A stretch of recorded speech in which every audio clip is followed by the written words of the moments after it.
बिहारी लाल की जय। जय जय जय श्री श्याम। हरि ओम तत्सत्। श्रीमते रामचंद्राय नमः। ओम नमः परमहंसाय स्वादित चरण कमल चिन्मकरंदाय भक्त जनमानस निवासाय श्री रामचंद्राय कृष्णाय वासुदेवाय हरे परमात्मने प्रणतकल्मषनाशाय गोविन्दाय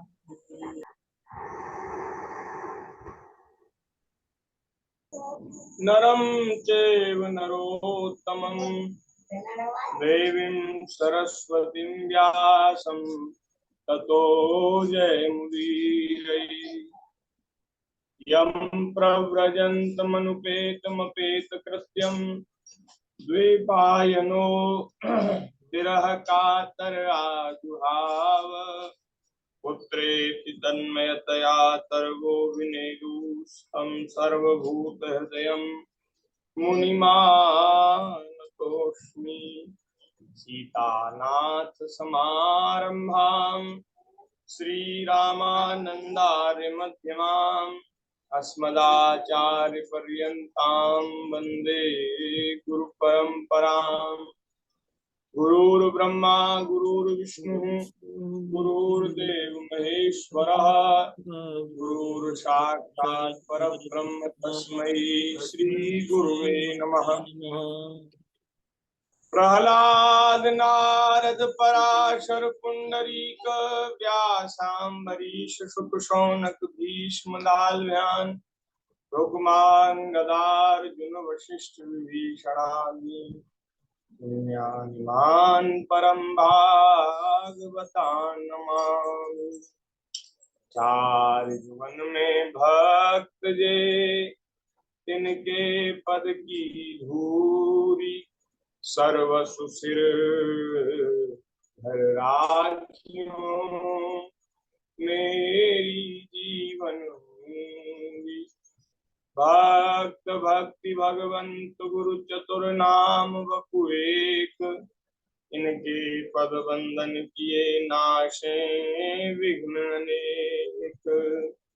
श्री राम जय राम जय जय राम श्री राम जय राम जय जय राम श्री राम श्री राम जय जय राम श्री राम जय राम जय जय राम। सीताराम जय सीताराम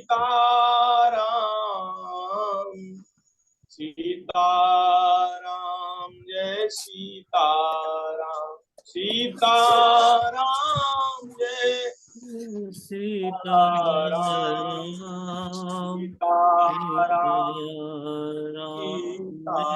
सीता राधे श्याम जय राधे श्याम राधे श्याम जय राधे श्याम राधे श्याम जय राधे श्याम राधे श्याम जय राधे श्याम। जय जय श्यामा जय जय श्याम जय जय श्री वृंदावन धाम। जय जय श्यामा जय जय श्याम जय जय श्री वृंदावन धाम। जय गो माता जय गोपाल भक्त वत्सल प्रभु दीन दयाल। जय गो माता जय जय गोपाल भक्त वत्सल प्रभु जय दीन दयाल। श्री राम जय जय राम। श्री राम जय राम जय जय राम। श्री सीता रामचंद्र भगवान की जय। श्री वृंदावन बिहारी लाल की जय।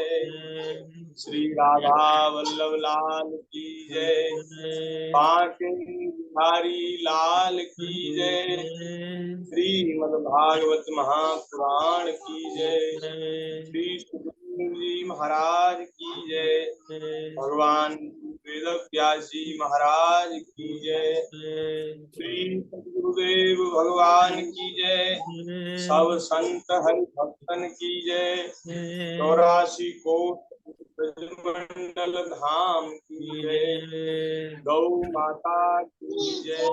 सत्य सनातन धर्म की जय। जय जय श्री राधे श्याम। जय जय श्री सीताराम। हर हर महादेव। नारायण नारायण नारायण। हरि शरणम। भक्तवांछा कल्पतरु भक्त वत्सल शरणागत वत्सल दीन बंधु दया सिंधु असंख्येय कल्याण गुणगण निलय अकारण करुणा वरुणालय सच्चिदानंद घन मूर्ति कृपा करुणा के समुद्र भगवान श्री राधा ब्रजेंद्र नंदन जी की श्री वृंदावन बिहारिणी बिहारी जी की महती कृपा करुणा से हम सभी को मनुष्य जीवन का परमोत्कृष्ट लाभ सत्संग श्रीमद् भागवत जी की मंगलमयी कथा के माध्यम से प्राप्त हो रहा है। ठाकुर जी की बड़ी कृपा है। हम सब लोगों का बड़ा सौभाग्य है जो श्रीमद् भागवत जी की रसमयी कथा हम सब लोगों को विज्ञान का सदुपयोग करते हुए अपने अपने घरों में बैठकर सुनने को प्राप्त हो रही है। यहाँ ब्रज की पवित्र भूमि में बैठकर भागवत जी का आश्रय लेकर के हम कुछ निवेदन कर रहे हैं। आप सब लोग श्रवण कर रहे हैं। तो करते करते चौथे स्कंद में आज 31वां अध्याय है और आज ये जो अध्याय है ये चौथे स्कंद का अंतिम अध्याय है। आगे फिर कल से 5वें स्कंद की चर्चा भगवत कृपा से होगी। आज हम 31वें अध्याय की कथा सब लोग श्रवण करेंगे। इसका जो विषय है वह है प्रचेताओं को श्री नारद जी का उपदेश और उनका परम पद लाभ। कल आप सब लोगों ने श्रवण किया।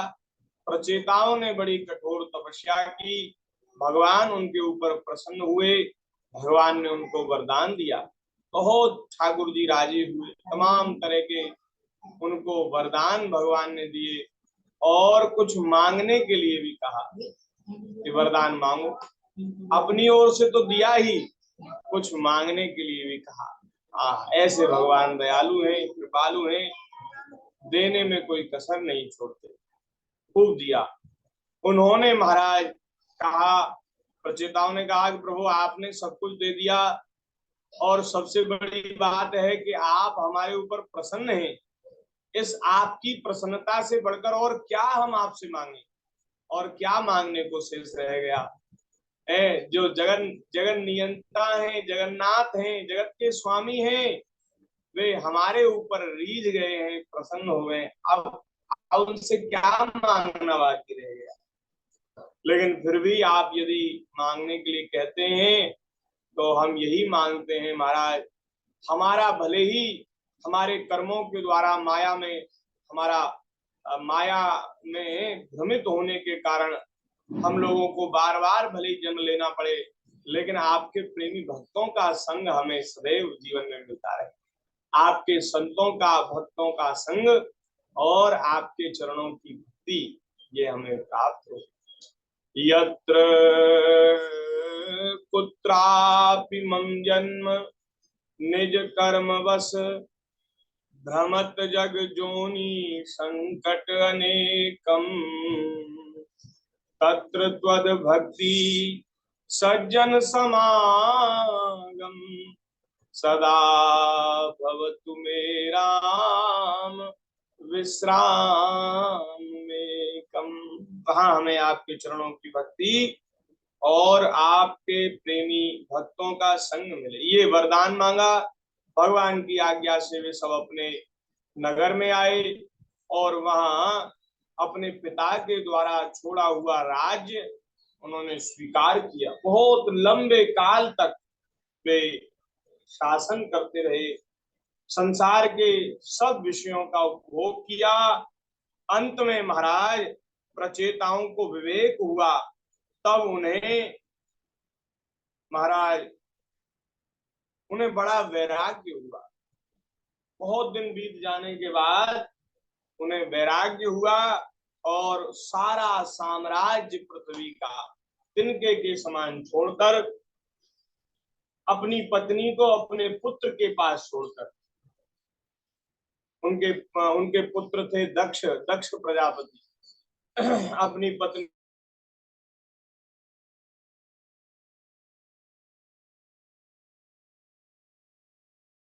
चले गए, प्रचेता चले गए जंगल में, वन में, और महाराज वहां जाकर के फिर उन्होंने फिर दोबारा से खूब तप किया और अपने मन वाणी दृष्टि को, प्राणों को वश में कर लिया और पर ब्रह्म में अपने चित्त को लीन कर दिया।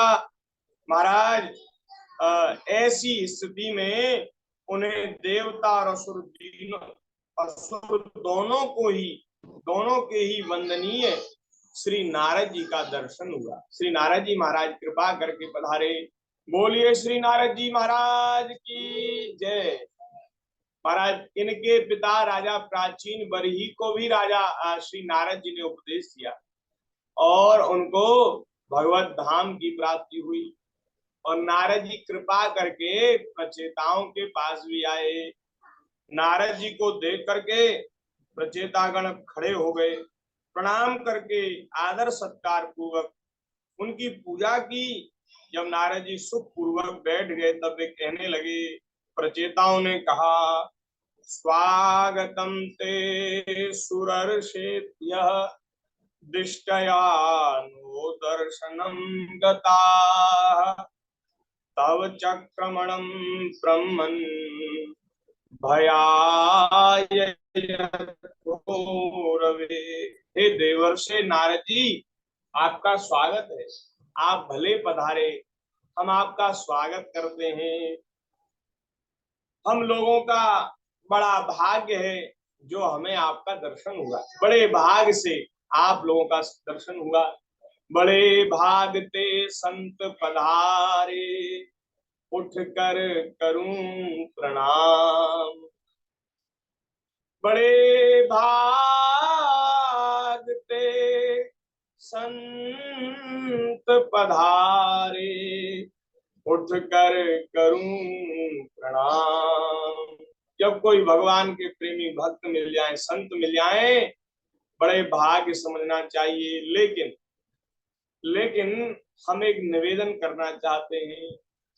ये जो भक्तों की महिमा, संतों की महिमा शास्त्रों में, पुराणों में जगह जगह जो आई है, बिल्कुल सच्ची है, इसमें कोई संदेह नहीं। लेकिन महाराज ये सब महिमा भगवान के चरणों में अपने चित्त को समर्पित किए हुए जो प्रेमी अनुरागी भक्त हैं, जिनको ठाकुर जी की स्मृति सदैव बनी रहती है, भगवान को छोड़कर न उन्हें देह प्यारा, न गेह प्यारा, न धन प्यारा, न स्त्री प्यारी, न मान प्रतिष्ठा प्यारी, ऐसे भक्तों की ये महिमा शास्त्रों में कही गई।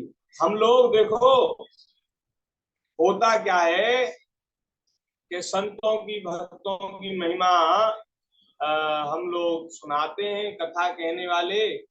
और महाराज प्राय तो इसीलिए सुनाते हैं कि लोग हमें श्रद्धा कर ले, हमको संत मान ले, भक्त मान ले और हमारी सेवा करें, श्रद्धा करें।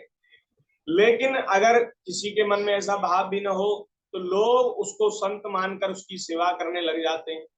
पर महाराज हम विनम्रता पूर्वक आपसे निवेदन करें, ऐसे संत जो हैं बहुत कम हैं, बड़े दुर्लभ हैं।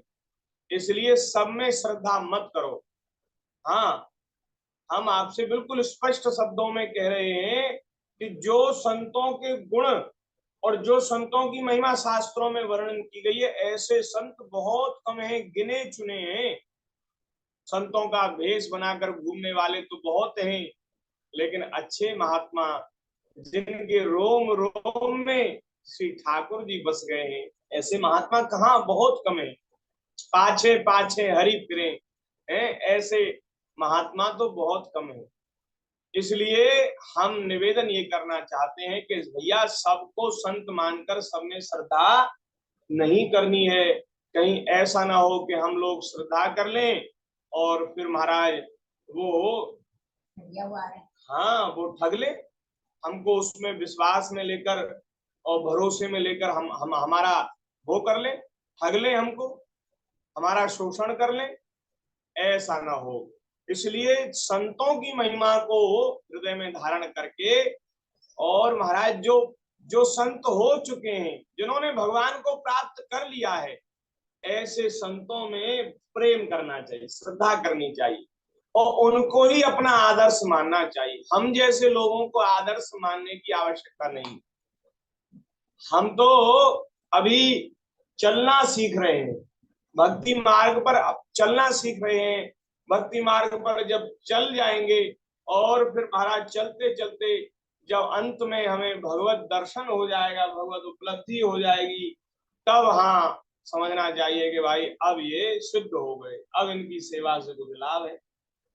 हम जैसे लोग तो महाराज केवल अपने देह गेह के उसमें लगे हैं, चक्र में और माया के चक्र में।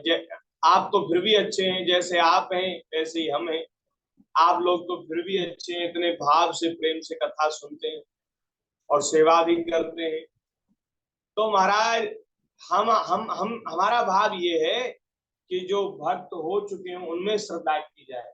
जैसे श्री हनुमान जी हैं, शंकर भगवान हैं, श्री प्रहलाद जी हैं, ध्रुव जी हैं, अम्बरीश जी हैं, नारद जी हैं, श्री सुखदेव जी हैं, श्री संकादिक भगवान हैं, श्री गोस्वामी तुलसीदास जी, मीरा जी, कबीरदास जी, रैदास जी, नामदेव जी, तुकाराम जी, नरसिंह जी, ऐसे संतों में हम लोग भाव करें, श्रद्धा करें।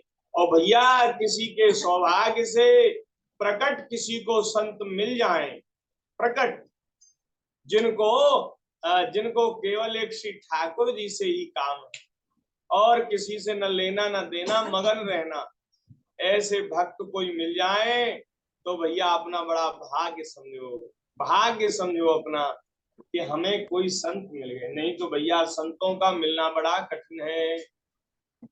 सत्संगति दुर्लभ संसारा, संसार में सत्संग बड़ा दुर्लभ है महाराज। ये क्षण भंगुर शरीर मनुष्य देह, इसको भी बड़ा दुर्लभ कहा गया है, लेकिन मनुष्य शरीर तो फिर भी सुलभ है।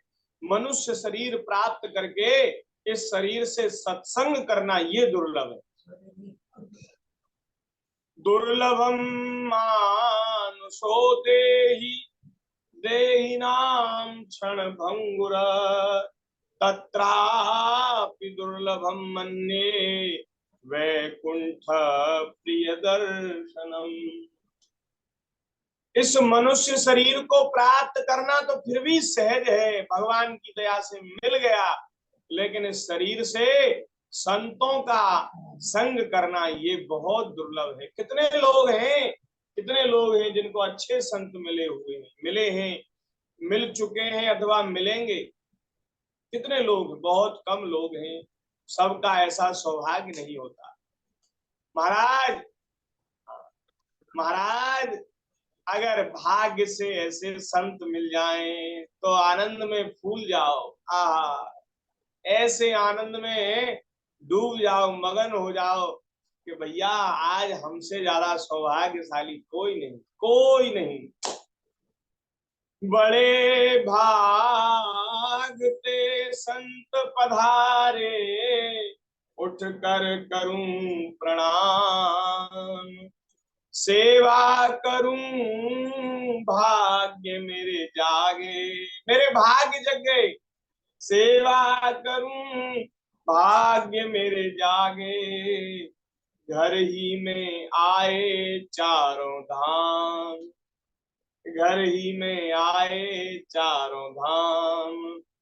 मेरे मन में तो यही बड़ो चाव, संतन को देखूं आव। तो ये कल देखो, कल भी संतों की महिमा हुई और भागवत जी में तो भागवत कहते ही भक्तों को है। इसका नाम है श्रीमद् भागवत। भागवत भक्तों को कहते हैं। किसको कहते हैं? भक्तों को। भगवान को भगवान कहते हैं।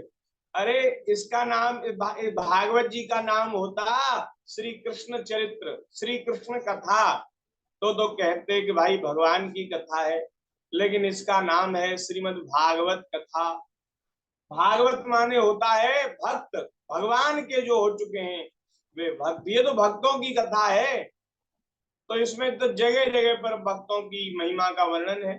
तो कल भी वो महिमा का वर्णन हुआ, हमने खूब महाराज बड़े आनंद से कहा। तो बाद में हमारे मन में ये बात आई दिमाग में कि भाई भक्तों की महिमा तो खूब कह देते हैं हम लोग, लेकिन ऐसे भक्तों का मिलना तो बड़ा कठिन है। बहरूपिये और ठगने वाले तो खूब हैं हम जैसे। तो लोग कहीं ऐसा ना हो कि ऐसे संतों में श्रद्धा कर लें और फिर माने जो नाम मात्र के हैं, तिलक लगाया, कंठी पहनी और बस झोला उठाया चल दिए, तो भैया इसलिए सावधान रहना है। हाँ, संतों में श्रद्धा करनी है, लेकिन पहले जांचना है, परखना है, समझना है। और फिर आपकी समझ की जो कसौटी है उसमें कोई खरे उतरे तो फिर श्रद्धा करनी है, फिर सेवा करनी। ये बात हम कहना चाहते थे, ये बात हमने निवेदन की। अब आगे नारद जी श्री प्रचेता जी कह रहे हैं कि महाराज आप आज हम लोगों का भाग्य उदय हुआ, जो हमें आपका दर्शन हुआ। ब्रह्मन सूर्य के समान आपका घूमना फिरना ज्ञान लोक से समस्त जीवों को अभयदान देने के लिए होता है। आप जो विचरण करते हैं समस्त जीवों के कल्याण के लिए आपका विचरण होता है। बोले महाराज पहले जो शंकर भगवान ने हमें जो उपदेश दिया था और फिर विष्णु भगवान ने भी हमारे ऊपर कृपा की, लेकिन महाराज उस उपदेश को हम लोग प्राय भूल गए हैं। इतने लंबे समय तक घर गृहस्थी के चक्र में रहे, आसक्त हो गए, तो उस उपदेश को फिर हमने कभी चिंतन ही नहीं किया, इसलिए उसको हम भूल गए हैं। आप कृपा करके पधारे हैं, आप हमारे उस भूले हुए ज्ञान को फिर से तरोताजा कर दीजिए, नया कर दीजिए। आज दोबारा से आप हमें वो ज्ञान सुना दीजिए। मैत्रेय जी कहते हैं कि जब नारद जी से ये पूछा गया तो महाराज नारद जी तो बड़े प्रसन्न हुए, क्योंकि ऐसे जो महापुरुष होते हैं ना, वो ढूंढते फिरते हैं कि कोई जिज्ञासु हमें मिल जाए, कोई पूछने वाला, जानने वाला मिल जाए। अरे बताने को तो तैयार हैं, तत्पर हैं, समाधान करना चाहते हैं जीवों का। ऐसे महापुरुष आकाश में विचरण कर रहे हैं, लेकिन महाराज उनको कोई जिज्ञासु नहीं मिलता। किसी को पड़ी ही नहीं है कि उसको अपने आत्मा का ज्ञान करना है, परमात्मा का ज्ञान, किसी को चिंता ही नहीं। सब लोग खाने कमाने में, पेट भरने में इतने मगन हैं कि महाराज आत्म चिंतन के लिए, अध्यात्म के ज्ञान के लिए प्राय लोगों के पास समय ही नहीं है।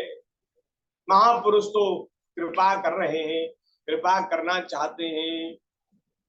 नारद जी बड़े प्रसन्न हुए और श्री नारद जी ने कहा, बड़ा सुंदर श्लोक है, बड़ी सुंदर बात कही। श्री नारद उवाच तज्जन्मतानि कर्माणि तदायुस्तन्मनो वचः नृणां येनेह विश्वात्मा सेव्यते हरीश्वरः। भैया अब देखो, हम लोगों की ऐसी पात्रता तो नहीं है, ऐसी योग्यता तो नहीं है कि हमें साक्षात नारद जी का दर्शन हो। इतनी योग्यता किसी की हो तो हो, हमारी तो नहीं है। लेकिन मन तो करता है, हमारा मन करता है कभी नारद जी का दर्शन हो। ठाकुर जी का भले ही बाद में हो ना हो कोई बात नहीं, पर नारद जी का दर्शन हो, शंकर जी का दर्शन हो, हनुमान जी का दर्शन हो, ऐसा मन करता है। तो नारद जी का दर्शन करना तो हमारे बस की बात नहीं, पर नारद जी का जो उपदेश है, नारद जी जो जीवों को उपदेश दे रहे हैं उनके कल्याण के लिए, वो उपदेश हम लोगों को सुनने को मिल रहा है, उसकी चर्चा हम लोग कर रहे हैं, उसको हम श्रवण कर पा रहे हैं। ये भी बहुत कृपा है, बहुत कृपा है ठाकुर जी की। तो यदि हम अपना भला चाहते हैं, अपना काम बनाना चाहते हैं, तो उनके उपदेश के अनुसार अपना जीवन बना लें, उससे हम लाभ ले लें। तो क्या कह रहे हैं नारद जी, बड़ी सुंदर बात, ध्यान से आप लोग सुनिए, बहुत अच्छी बात। नारद जी ने कहा, राजाओं भैया, इस लोक में मनुष्य का वही जन्म, वही कर्म, वही आयु, वही मन और वही वाणी सफल है, जिसके द्वारा सर्वात्मा सर्वेश्वर भगवान श्री कृष्ण का सेवन किया जाए। भगवान का भजन जिस शरीर से किया जाए वही शरीर सार्थक है। इतने शरीर हम लोगों ने लिए, इतने शरीर हमने धारण किए, इतने शरीरों में हम गए, उन शरीरों से क्या लाभ हुआ, क्या लेकर के आए साथ, कितनी योनियों में गए, वहां से वहां क्या क्या इकट्ठा किया, क्या क्या बटोरा, अब आपके पास क्या है? पिछले जन्म का कुछ है आपके पास, और इस जन्म में भी हम बटोरने में लगे हैं, बहुत इकट्ठा कर रहे हैं। इस जन्म में जो इकट्ठा किया उसको उसको कितना ले जाएंगे? वो क्या रहेगा हमारे पास? कुछ नहीं रहेगा। केवल जिस शरीर से भगवान का भजन किया जाए और वही उसी शरीर की महिमा हो जाएगी, वही शरीर सार्थक है। बाकी जो सब बेकार हो गए, व्यर्थ हो गए, कोई मतलब नहीं। अगर आपने इस जन्म में थोड़ी भक्ति कर ली, थोड़ा भजन कर लिया, तो वह भक्ति, वह भजन सुरक्षित हो जाएगा और वह अगले जन्मों में भी काम आएगा, अगले जन्मों में भी काम आएगा। और नहीं तो भैया कितना भी कुछ भी कर लो, कोई मतलब नहीं। वह शरीर सार्थक है, वही शरीर जिस शरीर से भगवान का भजन हो, और वही कर्म है। खाने कमाने के पेट के धंधे में दुनिया लगी है, लेकिन उसका कोई मतलब नहीं। कर्म वही श्रेष्ठ है जिससे भगवान का भजन हो, जो कर्म भगवत प्रसन्नता के लिए किया जाए, ठाकुर जी की प्रसन्नता के। ये काम हम कर रहे हैं। किसान खेती करता है, व्यापारी व्यापार करता है, नौकरी चाकरी करने वाला नौकरी चाकरी करता है, लेकिन उसके मन में ये भाव रहे कि ये हम अपने केवल उदर पोषण के लिए नहीं कर रहे, ये हमारा कर्तव्य है, हमारा धर्म है, इसलिए कर रहे हैं। और धर्म का पालन क्यों कर रहे हैं? धर्म का पालन इसलिए कर रहे हैं क्योंकि धर्म के पालन से भगवान प्रसन्न होते हैं। भाई हम लोग अपने धर्म का पालन क्यों करें? क्योंकि धर्म पालन से ठाकुर जी की प्रसन्नता प्राप्त होती है, इसलिए धर्म का पालन करना है। अपना अपना कर्तव्य, अपना अपना काम वो भगवत सेवा समझकर की जाए तो वह कर्म श्रेष्ठ हो जाएगा, सफल हो जाएगा, सार्थक हो जाएगा। और महाराज वही आयु भले ही थोड़ी आयु हो, लेकिन जिस आयु से भगवान का भजन किया जाए वो सफल है? नहीं तो कितना हजारों साल जियो, लाखों साल जियो, भगवान का भजन मत करो, क्या लाभ, क्या मतलब? अगर थोड़ी सी आयु है उससे भी भगवान का भजन कर दिया जाए वो श्रेष्ठ है। वही मन वही वाणी सफल है जिससे भगवान का भजन हो। जिनके द्वारा अपने स्वरूप का साक्षात्कार कराने वाले श्री हरि को प्राप्त न किया जाए। और सुनिए आगे क्या कह रहे हैं, बोले उन माता पिता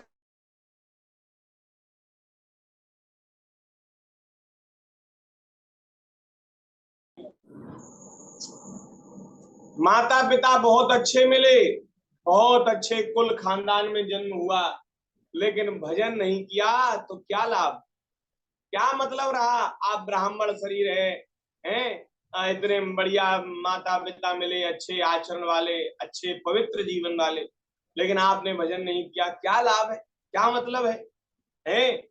और महाराज आगे कह रहे हैं, यज्ञोपवीत संस्कार से समय से यज्ञोपवीत हुआ लेकिन भजन नहीं किया। यज्ञ दीक्षा से प्राप्त होने वाले 3 प्रकार के श्रेष्ठ जन्मों से, और महाराज वेदोक्त कर्मों से, देवताओं के समान दीर्घ आयु से, शास्त्रों के ज्ञान से, आपने बहुत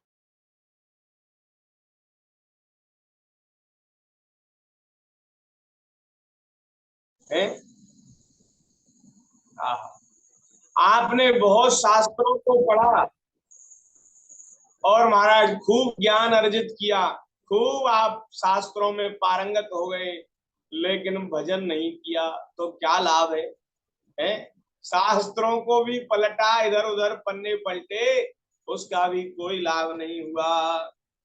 और महाराज वाणी की चतुराई से, तब से वाणी की चतुराई, बहुत बढ़िया बोलते हैं महाराज, ऐसा लगता है जैसे फूल झर रहे हो, जब बोलते हैं तो फूल झर रहे हो, बहुत बढ़िया मीठा मीठा बोलते हैं, लेकिन भजन नहीं किया, ठाकुर जी का स्मरण नहीं किया, तो भैया आपके मीठा बोलने से तो क्या लाभ है? और कह रहे हैं तब से अनेक प्रकार की बातें याद रखने की शक्ति से, बहुत लोग ऐसे होते हैं उनकी स्मरण शक्ति बड़ी अच्छी होती है, तीक्ष्ण होती है, बहुत पुरानी पुरानी बातें उनको याद रहती हैं, लेकिन महाराज हम कहते हैं अगर आपने भजन नहीं किया, आपने ठाकुर जी की लीलाओं को याद नहीं रखा और संसार की बातों को याद रखा तो क्या लाभ है, क्या मतलब है उस आपकी बुद्धि की तीव्रता से?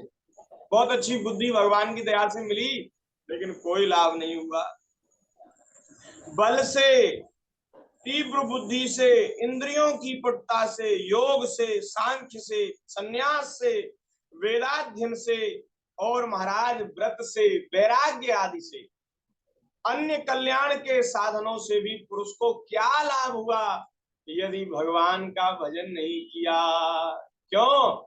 क्योंकि संत तो यही कह रहे हैं भैया, मनुष्य शरीर मिला ही इसीलिए है, और सब काम हो चाहे न हो, बिल्कुल कुछ न हो, लेकिन भगवान की भक्ति हो जाए, भजन हो जाए, सब कुछ हो गया। और सब सब कुछ हो गया लेकिन भजन नहीं हुआ तो फिर सब बेकार है? भगतिहीन नर सो है कैसे, है लवन बिना बहु व्यंजन जैसे। बहुत बढ़िया बढ़िया व्यंजन बने, साग सब्जी बने, लेकिन नमक नहीं डाला गया, राम रस नहीं डाला, तो क्या लाभ है? कोई स्वाद आएगा? नहीं आएगा। इसलिए गोस्वामी जी कह रहे हैं, देह धरे कर यह फल भाई, भजहु राम सब काम दिहाई। ये नारद जी का मत है, हम नहीं कह रहे, ये नारद जी कह रहे हैं भैया आप में बहुत गुण है, बहुत आप में अच्छाई है, लेकिन अगर आप भजन नहीं करते, ठाकुर जी की से प्रेम नहीं करते, तो आपके सारे गुण बेकार हैं, व्यर्थ हैं। श्रुतेन तपसा वाक्यम बचो विश्चित वृत्ति भी बुद्धया वाक्यम निपुणया बलेनेन्द्रिय राधसा किं वा योगेन सांख्येन न्यासस्वाध्याययोरपि किं वा श्रेयोभिरन्येश्च न यत्रात्मप्रदो हरिः श्रेयसामपि सर्वेषाम् आत्मा हयवधिरर्थतः सर्वेषामपि भूतानां हरिरात्मात्मदः प्रियः। वास्तव में समस्त कल्याणों की अवधि आत्मा है और आत्मज्ञान प्रदान करने वाले श्री हरि ही संपूर्ण प्राणियों के प्रिय आत्मा है। कल्याण आत्मा से प्राप्त होगा। आत्मा कौन है? आत्मा श्री हरि है, श्री कृष्ण है, वे ही समस्त प्राणियों के आत्मा है। इसलिए भैया ठाकुर जी का भजन करो, स्मरण करो, यही सब बातों का सार है और यही सर्वश्रेष्ठ ज्ञान है। नृपति गण जैसे बादल, अंधकार और प्रकाश ये क्रमशः आकाश से प्रकट होते हैं और उसी में लीन हो जाते हैं, किंतु आकाश इनसे लिप्त नहीं होता। उसी प्रकार ये सत्व, रज और तमोमयी शक्तियां कभी परब्रह्म से उत्पन्न होती हैं, कभी उसमें लीन हो जाती हैं। इसी प्रकार इनका प्रवाह चलता रहता है, किंतु इससे आकाश के समान असंग परमात्मा में कोई विकार नहीं होता। सतोगुण, तमोगुण, रजोगुण सब भगवान से निकलता है और भगवान में ही सब समा जाता है, लेकिन भगवान में कोई विकार नहीं होता। अतः तुम ब्रह्मादि समस्त लोकपालों के अधीश्वर भगवान श्री हरि को अपने से अभिन्न मानो। वे तुम में ही हैं, तुम उनमें हो, वे तुम में हैं, और उनका भजन करो, क्योंकि वे ही समस्त देहधारियों के एकमात्र आत्मा है। प्राणियों को सबसे प्रिय अपनी आत्मा होती है और वो आत्मा ही परमात्मा है। हम इस तरह से करते तो भगवान से ही प्रेम है। आत्मा जो है वो परमात्मा है और आत्मा सबको अपनी प्रिय है। सबसे ज्यादा अपने आप से प्यार होता है ना, है? अपने पर संकट आता है तो फिर आदमी को ना धन प्रिय लगता है, ना रिश्तेदार अच्छे लगते, ना घर के कुटुंबी अच्छे लगते, कुछ अच्छा नहीं लगता। ऐसा लगता है कि हमारा जो संकट है वो दूर हो। सबसे ज्यादा प्रिय अपने आप को ही मनुष्य करता है। तो आत्मा ही परमात्मा है। इस तरह से हम सब लोग परमात्मा से प्रेम करते हैं, लेकिन उसका रहस्य नहीं समझते। इसलिए हम लोग अपने आप को परमात्मा का ही स्वरूप माने, परमात्मा के ही अंश हैं। वे ही जगत के निमित्त कारण, काल, उपादान कारण, प्रधान और नियंता पुरुषोत्तम है तथा अपनी काल शक्ति से ही वे गुणों के प्रवाह रूप प्रपंच का संहार कर देते हैं। वे भक्त वत्सल भगवान समस्त जीवों पर दया करने से, जो कुछ मिल जाए उसी में संतुष्ट रहने से, और महाराज समस्त इंद्रियों को विषयों से निवृत्त करके शांत करने से शीघ्र ही प्रसन्न हो जाते हैं। भगवान कैसे प्रसन्न होते हैं? ठाकुर जी को जल्दी प्रसन्न करना हो तो उसका उपाय बता रहे हैं नारद जी। क्या?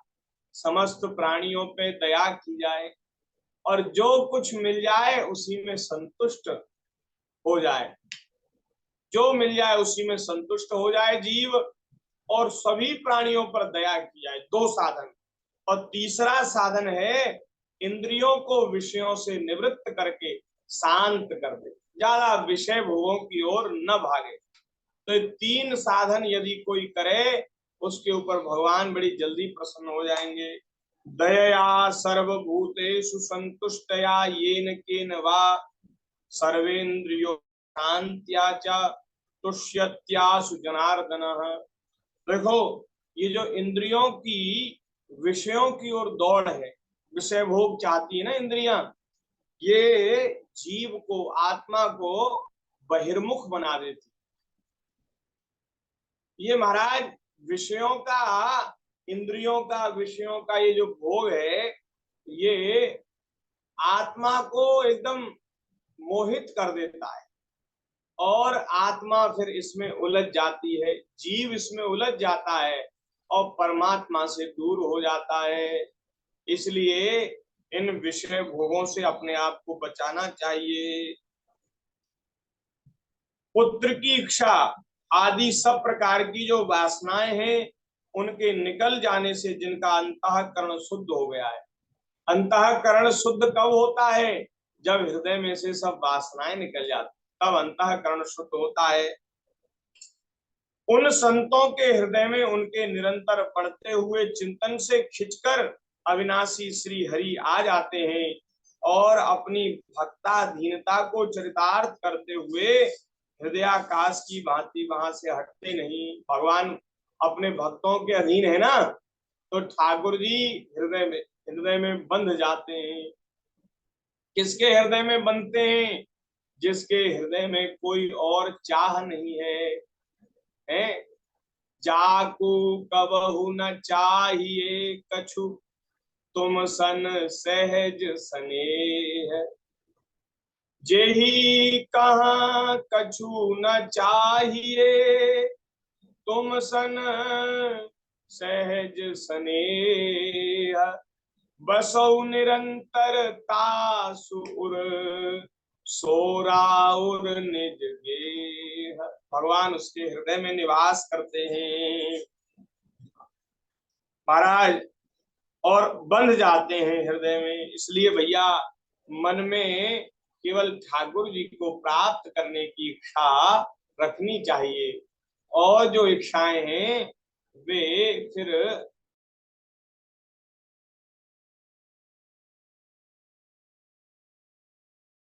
प्राप्ति में और भगवान के प्रेम की प्राप्ति में, ये जो सांसारिक इच्छाएं हैं ये विलंब कराती, विलंब होता है, देर होती है। इसलिए जिसको जल्दी है, जिसको कोई जल्दी नहीं, जिसको कोई व्याकुलता नहीं, कोई जल्दी नहीं, वो तो कुछ भी करे। लेकिन जिसको जल्दी है, और जल्दी किसको है? जिसका हृदय अब महाराज एकदम सब ओर से निराश हताश हो गया है, जिनको अब संसार में कुछ अच्छा नहीं लगता, प्रिय नहीं लगता, उनको जल्दी रहती है। तो भगवान की प्राप्ति की जिन्हें जल्दी है, व्याकुलता है, उनके हृदय में कोई और दूसरी इच्छा रहती ही नहीं, रहनी भी नहीं चाहिए। भगवान तो अपने को सर्वस्व मानने वाले, भगवान तो अपने को, जो भगवान को ही सर्वस्व मानते हैं, हमारे तो प्रभु ही हैं, मेरे तो गिरधर गोपाल, दूसरों न कोई। ऐसे निर्धन पुरुषों पर ही प्रेम करते हैं, भले ही धन नहीं है लेकिन भगवान को ही अपना परम धन मानते हैं। हमारो धन राधा श्री राधा, श्री राधा, हमारो धन राधा श्री राधा, श्री राधा, परम धन राधा राधा राधा राधा राधा, परम धन राधा राधा राधा राधा राधा, हमारो धन राधा श्री राधा, श्री राधा। जो परम धन भगवान को ही मानते हैं, तो ऐसे निर्धन पुरुषों पर ठाकुर जी प्रेम करते हैं, क्योंकि वे परम रसज्ञ हैं। उन अकिंचनों की अनन्य आश्रया अहेतु की भक्ति में कितना माधुर्य होता है, इसे ठाकुर जी अच्छी तरह जानते हैं। कितना रस होता है महाराज, अकिंचन भक्तों की भक्ति में कितना रस होता है, इसको भगवान जानते हैं, इसलिए उससे प्रेम करते हैं। जो लोग अपने शास्त्र ज्ञान, धन, कुल और कर्मों के मद से उन्मत्त होकर ऐसे निष्किंचन साधु जनों का तिरस्कार करते हैं, उनकी पूजा भगवान कभी स्वीकार नहीं करते। अभिमान करते हैं ना, और अभिमान के कारण ऐसे अकिंचन भक्तों का तिरस्कार जिनके द्वारा हो जाता है, फिर महाराज कभी भी उसकी पूजा ठाकुर जी स्वीकार नहीं करते। और सब पापियों का और सब ऐसे लोगों का कल्याण संभव है, हो सकता है कभी ना कभी, लेकिन जो भक्तों का तिरस्कार करते हैं उनका कल्याण कभी नहीं होता। वे निरंतर जन्म जन्मांतर तक भटकते रहते हैं।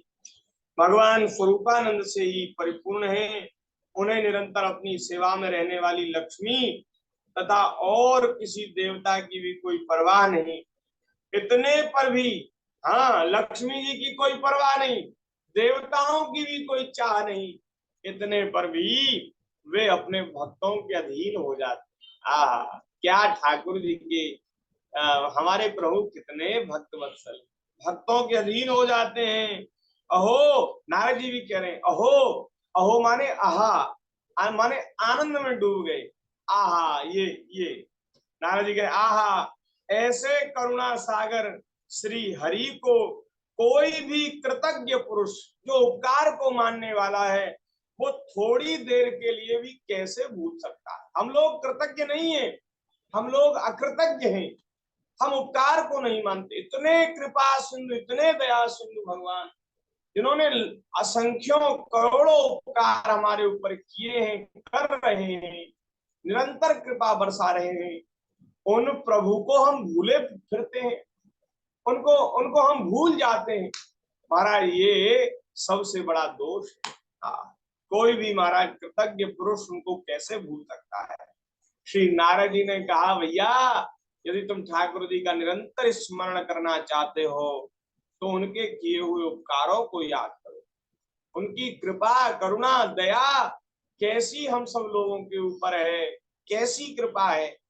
उनकी कृपा का तुम स्मरण करो, उसका आदर करो, तो निरंतर तुम्हें भगवान की याद बनी रहेगी। उमा राम स्वभाव जही जाना, ताहि भजन तजी भाव आना। नारद जी के इस उपदेश को सुनकर और भी उनको बहुत भगवान की बातें नारद जी ने सुनाई। नारद जी ब्रह्मलोक चले गए। प्रचेता बड़े आनंदित हो गए। भगवान के चरित्रों को सुनकर उनका सब प्रकार का जो हृदय का मल है वो दूर हो गया और भगवान के चरण कमलों का चिंतन करने लगे और अंत में शरीर का त्याग करके वे भगवान के धाम को गए। बोलिए भक्तवत्सल भगवान की जय। इस प्रकार जो नारद जी का पिताओं का संवाद हुआ था उसको मैत्रेय जी ने विदुर जी को सुनाया। यहाँ श्री सुखदेव जी महाराज आज फिर परीक्षित जी से कह रहे, राजन, यहाँ तक जो कथा है वो उत्तान पाद के वंश की कथा है। महाराज मनु जी के दो पुत्र हैं, एक उत्तान पाद, एक प्रियव्रत। तो यहाँ तक उत्तान पाद के वंश की कथा हो गई, मैंने तुम्हें सुना दिया। अब आगे प्रियव्रत का चरित्र जो है वो आगे 5वें स्कंद में प्रारंभ होगा। राजन, ये मैत्रेय जी के मुख से भगवान की सुंदर पवित्र कथाएं सुनकर विदुर जी आनंदित हो गए, प्रेम मग्न हो गए। महाराज भक्ति भाव बढ़ने के कारण उनके नेत्रों से आंसू बहने लगे। भाव का संवरण नहीं कर पाए, नेत्रों से आंसू बहने लगे और आंसुओं की धारा बह गई। उन्होंने हृदय में भगवान के चरणों का स्मरण करते हुए मैत्रेय जी के चरणों में प्रणाम किया, अपना मस्तक रख दिया। विदुर जी ने कहा, हे योग महायोगिन, आप बड़े करुणा में हैं। आज आपने मुझे भगवान की कथा सुनाकर अज्ञान अंधकार के उस पार पहुंचा दिया जहां अकिंचनों के सर्वस्व भगवान श्री हरि विराजते हैं। आज आपने मुझे भगवान की प्राप्ति करा दी। भगवान की कथा मिल जाए तो समझो भगवान ही मिल गए। आपने हमें ठाकुर जी की प्राप्ति करा दी। श्री सुखदेव जी कहते हैं कि मैत्रेय जी महाराज उनके विदुर जी की कृतज्ञता को देखकर कि कितना महाराज वो हमारे उपकार को मान रहे हैं और बड़े प्रसन्न हुए और प्रणाम करके विदुर जी ने उनसे आज्ञा ली और फिर विदुर जी महाराज हस्तिनापुर चले गए अपने बंधुजनों से मिलने के लिए। यहाँ तक मैत्रेय विदुर जी का जो संवाद था वो भी संपन्न हो गया और अब अंत में सुखदेव जी कह रहे हैं, राजन, जो पुरुष भगवान के शरणागत परम भागवत राजाओं के, ये जो चरित्र सुनाए हैं राजा महाराजाओं के, इन पवित्रों को जो सुनता है उसे दीर्घ आयु, आयुर्धनम यशः स्वस्ति गति में ऐश्वर्य माप्नुयात्, उनको दीर्घ आयु, धन, सुयश, क्षेम, क्षेम माने होता है कल्याण, सदगति और ऐश्वर्य की प्राप्ति होती है, उनको सब कुछ मिल जाता है। जो भक्तों के चरित्र सुनते हैं उनको सब कुछ मिल जाता है। बोलिए भक्तवत्सल भगवान की जय। जय जय श्री राधे। यहाँ 31वां अध्याय संपन्न हो गया और चौथा स्कंध संपन्न हो गया। आगे की चर्चा भगवत कृपा से कल करेंगे। आज के चरित्र को यहीं विराम कर रहे हैं। थोड़ी देर भगवान के नाम का संकीर्तन कर लें। हरि शरणम, सभी माइक खोल लें। हरि शरणम, हरि हरि शरणम, शरणम, हरि शरणम। पहले प्रभु जी को बोलने दीजिए, बाद में पीछे से हम। हरि शरणम, हरि हरि शरणम, हरि शरणम, शरणम, हरि शरणम, हरि शरणम,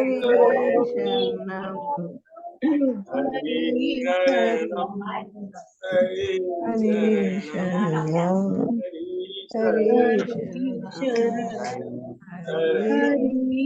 हरि शरणम, हरि शरणम।